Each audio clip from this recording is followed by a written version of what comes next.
வணக்கம், this is Mac for sale. எல்லா குழந்தைகளுக்கும் குழந்தைகள் தின நல்வாழ்த்துக்களை மேக் ஃபார் சேல் சார்பாக நான் சொல்லிக்கிறேன். குழந்தைகள் தினத்துக்கு 14 குழந்தைங்களுக்கு கிஃப்ட் கொடுக்கறதா சொல்லியிருக்கோம். ஆனால் நம்மளோட இன்ஸ்டாகிராம் பேஜில் 3 கமெண்ட் தான் வந்திருக்கு. சரி, இதில் குலுக்கல் முறையெல்லாம் எங்கே தேர்ந்தெடுக்கிறது? 3 பேருக்குமே கொடுக்க போகிறோம். யார் யார் தெரிஞ்சுக்கலாமா? வைபவ் ஹோம்மேட் ப்ராடக்ட் அப்படிங்கிற பேஜிலேருந்து, நெக்ஸ்ட் டிடிஎம் தேவி அப்படிங்கிறவங்க, அதுக்கடுத்தது அபர்ணா கோபி அப்படிங்கிறவங்க இன்ஸ்டாகிராம் பேஜில் நமக்கு கமெண்ட் பண்ணியிருக்காங்க.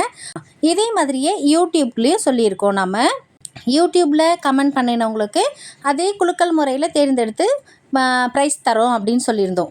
அங்கே வேறு வீடியோ, அதுக்கு அடுத்த நாள் போட்ட வீடியோ, அந்த வீடியோவுக்கு யார் யார் கமெண்ட் பண்ணியிருக்காங்க அப்படின்னு பார்ப்போமா? அங்கேயும் அதிகமான பேர் கமெண்ட் பண்ணலை, நமக்கு குறைஞ்ச பேர் தான் கமெண்ட் பண்ணியிருக்காங்க. அதாவது 5 பேர் தான் கமெண்ட் பண்ணியிருக்காங்க. அந்த 5 பேரையுமே நம்ம செலக்ட் பண்ணுறோம். அந்த 5 பேர் யார் யார் தெரிஞ்சுக்கலாமா? யுவன் சஞ்சித், நிஷாந்த், அதுக்கடுத்தது அனுக்ரகா அப்படிங்கிறவங்க, ஹேனா ரூபி அப்படிங்கிறவங்க, ஸ்ரீலேகா கேஜிகே அப்படிங்கிறவங்க, இவங்க எல்லோரும் தான் கமெண்ட் பண்ணியிருக்காங்க. இது ஆர்டர் வந்துட்டு மாறி மாறி நான் சொல்லியிருக்கேன். அதனால் ப்ராப்ளம் இல்லை. இந்த 5 பேருக்கு தான் கிஃப்ட் கொடுக்க போகிறோம். அவங்களோட கலர் என்ன ஏதுன்னு தெரிஞ்சுக்கிட்டு நம்ம கொடுக்க போகிறோம். இங்கேயே சொல்லியிருக்காங்க, ஒரு சிலர் சொல்லலை. அதுக்காக அவங்கக்கிட்ட ரிப்ளை பண்ணியிருக்கோம். அவங்களோட கமெண்ட்டுக்கு ரிப்ளை பண்ணியிருக்கோம். எப்படி? You are selected, contact WhatsApp போட்டு நம்மளோட வாட்ஸ்அப் நம்பர் கொடுத்தாச்சு. அந்த நம்பருக்கு கான்டாக்ட் பண்ண சொல்லியிருக்கோம். இது வரைக்கும் 2 பேர் தான் நம்மளை கான்டாக்ட் பண்ணியிருக்காங்க. டோட்டலாக 8 பேர் நமக்கு கமெண்ட் பண்ணியிருக்காங்க, யூடியூப் அண்ட் இன்ஸ்டாகிராம்னு சொல்லிவிட்டு.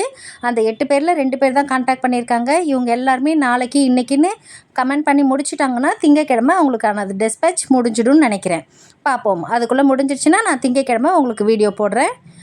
இப்போ நம்மளோட ரெடிமேட் ஸ்கூல் ரிப்பன் யார் யாருக்கெல்லாம் கிஃப்டாக போகுதுன்னு தெரிஞ்சுக்கலாமா? அந்த குழந்தைங்களோட பேர் தெரிஞ்சுக்கலாமா? மதுமிதா, பவந்திகா, சௌபர்ணிகா, ஏஞ்சலின், சஞ்சனா, மினிட்ரா, அனுக்ரகா, அப்புறம் இன்னொருத்தவங்க அவங்களோட குழந்தை பேர் சொல்லலை, அவங்களுக்கும் இந்த கிஃப்ட்டு போய் சேருது. எனக்கு இதில் கொஞ்சம் வருத்தம் தான். ஏன்னா நாம் 14 பேருக்கு கொடுக்குறோம் அப்படின்னு சொல்லியிருந்தோம். ஆனால் 14 பேர் கூட கமெண்ட் பண்ணலையே அப்படிங்கிறது வருத்தம். வீடியோஸ் கொஞ்சம் மூவ் ஆகியிருக்கு. ஒரு 100 பேர் பார்த்துருந்தாங்கன்னா அதில் ஒரு 50 பேர் இல்லை 30 பேர், அட்லீஸ்ட் 14 பேராவது கமெண்ட் பண்ணியிருந்தாங்கன்னா அவங்களுக்கு நம்மளால் முடிஞ்ச கிஃப்ட் கொடுத்துருப்போம் இல்லைங்களா? நம்ம கிஃப்ட் அதான் வாய்ப்பு தானாக தேடி வரும்பொழுதும் அதை பயன்படுத்திக்காதவங்க நிறைய பேர் இருக்காங்க. சரி, ஓகே. இப்போ இந்த மெசேஜ், இந்த வீடியோவை பார்க்குறவங்க, நீங்கள் இதில் வின் பண்ணி இருந்தீங்கன்னா நீங்கள் டைரெக்டாக நம்மளோட வாட்ஸ்அப் நம்பருக்கு கான்டாக்ட் பண்ணுங்கள். உங்களுக்கான கிஃப்ட் உங்களை தேடி வரும். உங்களுக்கு இந்த மாதிரி ரெடிமேட் ஸ்கூல் ரிப்பன் வாங்கணும்னு ஆசை இருந்தால் ஸ்க்ரீனில் தெரிகிற வாட்ஸ்அப் நம்பருக்கு என்கொயரி பண்ணி ஆர்டர் புக் பண்ணிக்கோங்க.